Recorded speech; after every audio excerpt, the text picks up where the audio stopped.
जय जोहार, नमस्कार। दैनिक छत्तीसगढ़ चैनल देख रहे हैं आप और छत्तीसगढ़ प्रदेश की आज की सभी प्रमुख बड़ी खबरों को एक एक करके हम आपको विस्तार से बताएंगे।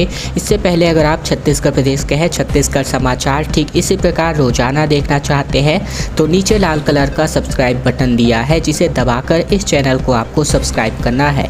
शुरुआत करते हैं पहली बड़ी खबर के साथ। हवा की दिशा बदलकर उत्तर पश्चिमी हो गई है, जिसकी वजह से मौसम बदल चुका है। पूरे प्रदेश में इस साल भीषण गर्मी पड़ेगी। 2.5 डिग्री तक पारा ऑलरेडी चढ़ा हुआ है और 18 मार्च तक यह पारा और भी चढ़ने जा रहा है। दरअसल बात करें तो प्रदेश में भीषण गर्मी की शुरुआत होने लगी है। पिछले 24 घंटे में दिन का अधिकतम तापमान 1 से 2.5 डिग्री तक चढ़ा है, तो वहीं जगदलपुर में सबसे ज़्यादा तापमान में वृद्धि दर्ज हुई है। वहाँ रायपुर की बात करें तो 2 डिग्री तक तापमान बढ़ गया है। दूसरी ओर रात का तापमान 1 से लेकर 2 डिग्री तक कम हुआ है। हवा की दिशा उत्तर पश्चिमी होने की वजह से इस प्रकार के मौसम में बदलाव हुए हैं। मौसम विभाग का अनुमान है कि 15 से 18 मार्च तक दिन का तापमान 3 डिग्री तक बढ़ेगा। इससे मार्च में ही भीषण गर्मी की शुरुआत हो सकती है।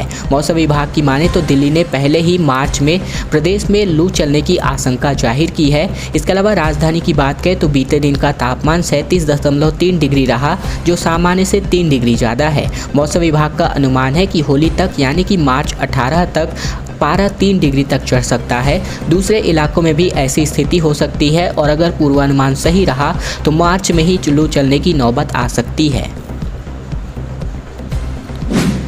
रायपुर नगर निगम का बजट पेश हो गया है और इस बजट में क्या क्या मिलेंगे वो हम आपको बता दें। दरअसल इस बजट के अंतर्गत 80 मोहल्ला क्लिनिक शुरू होंगे और हर जोन में एम्बुलेंस मिलेगा। प्लम्बर और कारपेंटर जैसी सुविधाएं भी निगम मुहैया कराएगा। दरअसल छत्तीसगढ़ की राजधानी रायपुर के नगर निगम का बजट पेश कर दिया गया है। 1474 करोड़ रुपए और 24 लाख रुपए का यह बजट शहर के महापौर एजाज ढेबर ने पेश किया है। साल 2022-23 के वित्तीय वर्ष का ये बजट तकरीबन 90,74,000 घाटे का है। इसके अलावा सुविधाओं की बात करें तो रायपुर नगर निगम 10 जोन इलाकों में नई 10 एम्बुलेंस जो है उपस्थित होने जा रही है, जो उस इलाके के लोगों के लिए स्वास्थ्य सुविधाओं में मदद करेगी। इसके अलावा 10 जोन इलाकों में डीप फ्रीजर रखा जाएगा और मोहल्लों में यदि किसी व्यक्ति की मौत हो जाए तो शव रखने के लिए फ्रीजर की सुविधा दी जाएगी।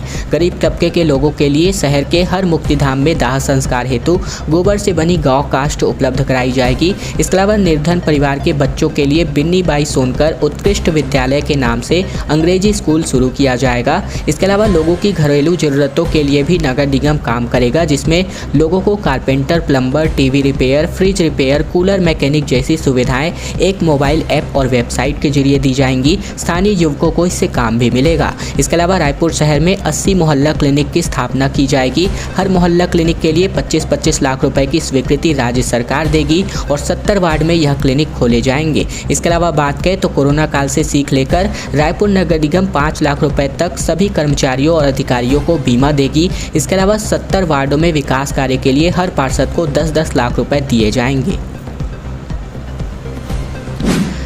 और अब बात कोरबा से लेकर धर्मजयगढ़ के बीच बिछाई जाएगी रेल लाइन। ACCR और ACCL के बीच यहां पर MOU पर हस्ताक्षर हुए हैं। अब 62.5 किलोमीटर नई रेल लाइन का काम जल्द शुरू होने की उम्मीद दिखाई दे रही है। दक्षिण पूर्व मध्य रेलवे के जोनल मुख्यालय बिलासपुर में बीते दिन कोरबा से लेकर धर्मजयगढ़ के बीच 62.5 किलोमीटर रेल लाइन बिछाने के लिए रेलवे और ACCL के बीच कंसेशन एग्रीमेंट साइन हुआ है।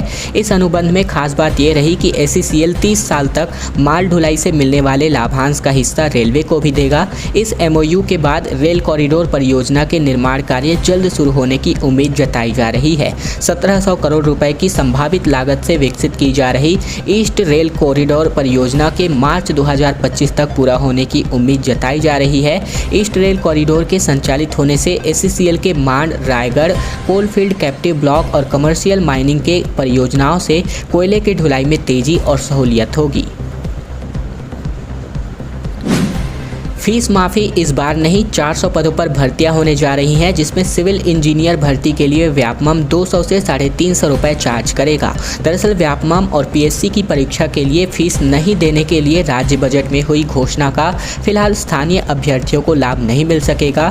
फीस माफ़ी की घोषणा को लेकर राज्य शासन ने विभागों को निर्देश जारी नहीं किए हैं। इसीलिए सिविल इंजीनियर भर्ती के लिए उम्मीदवारों को परीक्षा शुल्क इस बार देना होगा।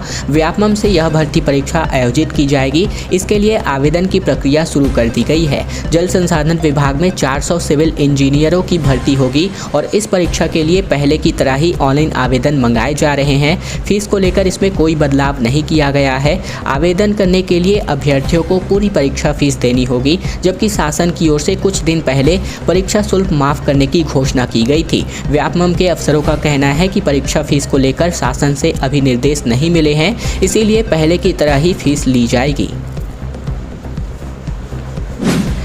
खैरागढ़ उपचुनाव को लेकर राजनीति तेज हो गई है। देर शाम कांग्रेस चुनाव समिति की बैठक संपन्न हुई, जबकि भाजपा ने भी रायशुमारी शुरू की है। जनता कांग्रेस छत्तीसगढ़ भी अब तैयार हो चला है। दरअसल खैरागढ़ में होने वाले उपचुनाव का बिगुल बजने के साथ ही राजनीतिक दलों की सक्रियता बढ़ गई है। राजनीतिक दल चुनावी जमीन पर रणनीति बिछाने की लग गए हैं। इसके अलावा बात करें तो सत्ताधारी कांग्रेस ने देर शाम चुनाव समिति की बैठक बुलाई थी बीते दिन। वहीं भाजपा ने खैरागढ़ में प्रत्याशी के चयन के लिए रायशुमारी शुरू कर दी है। जनता कांग्रेस छत्तीसगढ़ भी चुनाव को लेकर तैयार हो गया है, लेकिन अभी उसके खेमे में कोई हलचल नहीं दिख रही है। इसके अलावा खैरागढ़ विधानसभा उपचुनाव के लिए जो हो रही पहली बैठक है वो कांग्रेस के प्रदेश प्रभारी PL पुनिया रायपुर पहुंच चुके हैं। ऐसे में मुख्यमंत्री भूपेश बघेल और प्रदेश अध्यक्ष मोहन मरकाम भी इस बैठक में शामिल हुए। यह बैठक शाम 7 बजे से राजीव भवन में हुई थी और पार्टी ने पिछले दिनों इसके लिए एक चुनाव समिति का गठन किया था। इसमें PL पुनिया, भूपेश बघेल, मोहन मरकाम, TS सिंहदेव, ताम्रध्वज साहू, अमरजीत भगत, मंत्री चौबे, मोहम्मद अकबर, डॉक्टर शिव कुमार डहरिया का नाम प्रमुखता से शामिल किया गया था। नेशनल फैमिली हेल्थ सर्वे 5 की रिपोर्ट आई है, जिसमें छत्तीसगढ़ में 41% महिलाओं के पास खुद का मोबाइल और 80% के पास खुद का अपना बैंक खाता बताया जा रहा है। दरअसल छत्तीसगढ़ की महिलाएं मोबाइल फ़ोन का इस्तेमाल करने के मामले में देश से 27 राज्यों से पीछे है। 5 साल की बात करें तो 9.7% महिलाओं ने मोबाइल का उपयोग करना सीखा, लेकिन आज भी प्रदेश की 59.3% महिलाएं मोबाइल से दूर हैं। प्रदेश की महिलाएं मोबाइल चलाने में देश के 29 राज्यों में सिर्फ पड़ोसी राज्य मध्य प्रदेश से ही आगे है। नेशनल फैमिली हेल्थ सर्वे 5 की रिपोर्ट बताती है कि राज्य में 100 में से 41 महिलाएं मोबाइल का स्वयं उपयोग करती हैं, जबकि बैंक में खाता खुलवाने के लिए प्रदेश की महिलाएं राजस्थान, बिहार, हरियाणा, मध्य प्रदेश, महाराष्ट्र, उत्तर प्रदेश सहित 16 राज्यों से आगे है। 80.3% महिलाओं का बैंक में खुद का खाता है।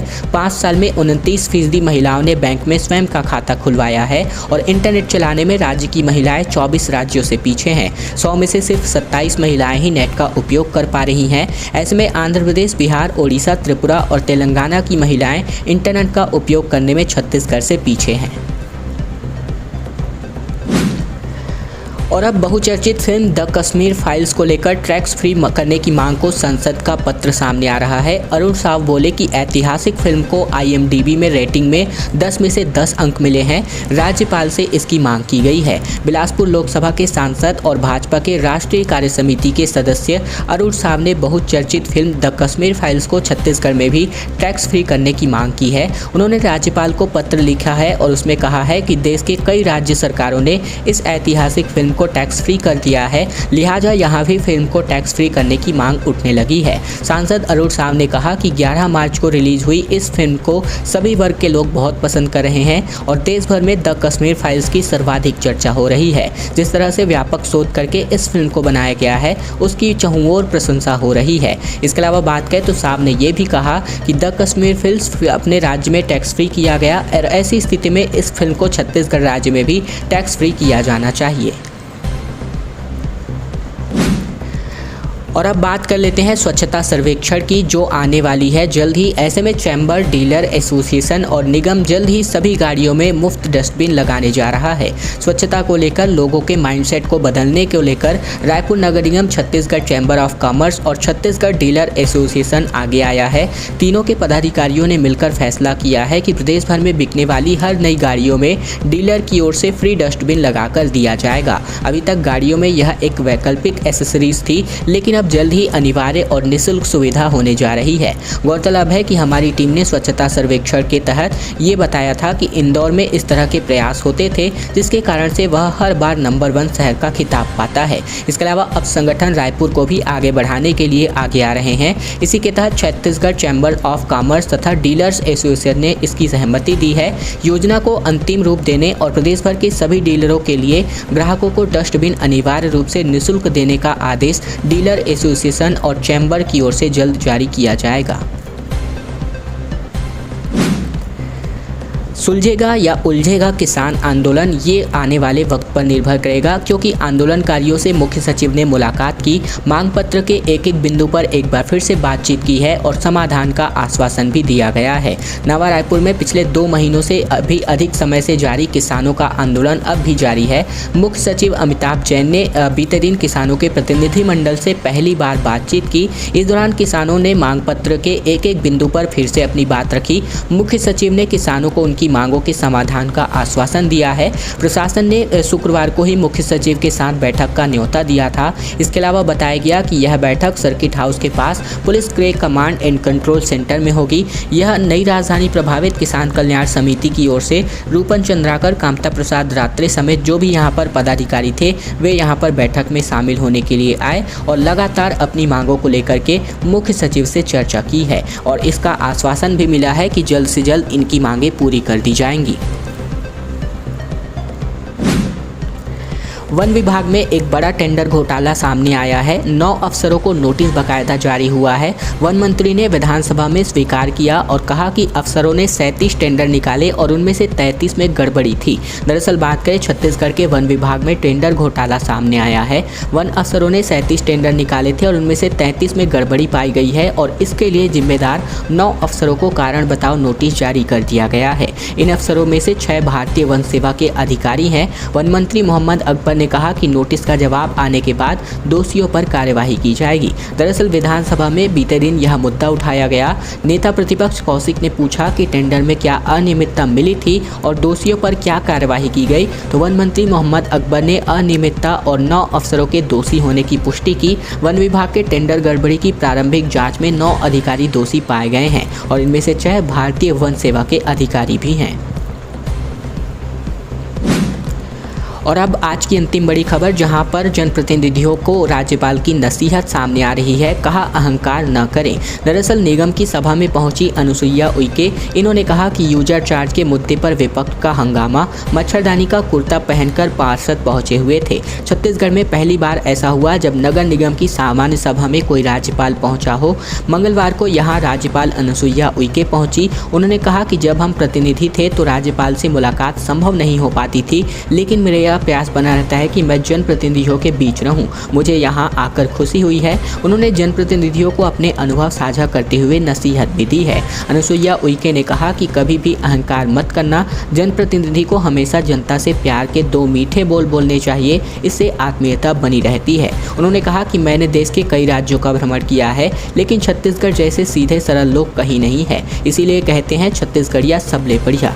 दोस्तों, आज की खबरों का सिलसिला बस यही तक का था। वीडियो अगर आपको पसंद आया तो इस वीडियो के नीचे लाइक बटन है, जिसे दबाकर इस वीडियो को आपको बहुत ही छोटा सा लाइक कर देना है। नीचे लाल कलर का सब्सक्राइब बटन भी दिया है, जिसे दबाकर इस चैनल को आपको सब्सक्राइब करना है, ताकि प्रतिदिन की महत्वपूर्ण खबरें, छत्तीसगढ़ के समाचार बिना किसी रुकावट रोजाना हम आप तक पहुंचा सकें।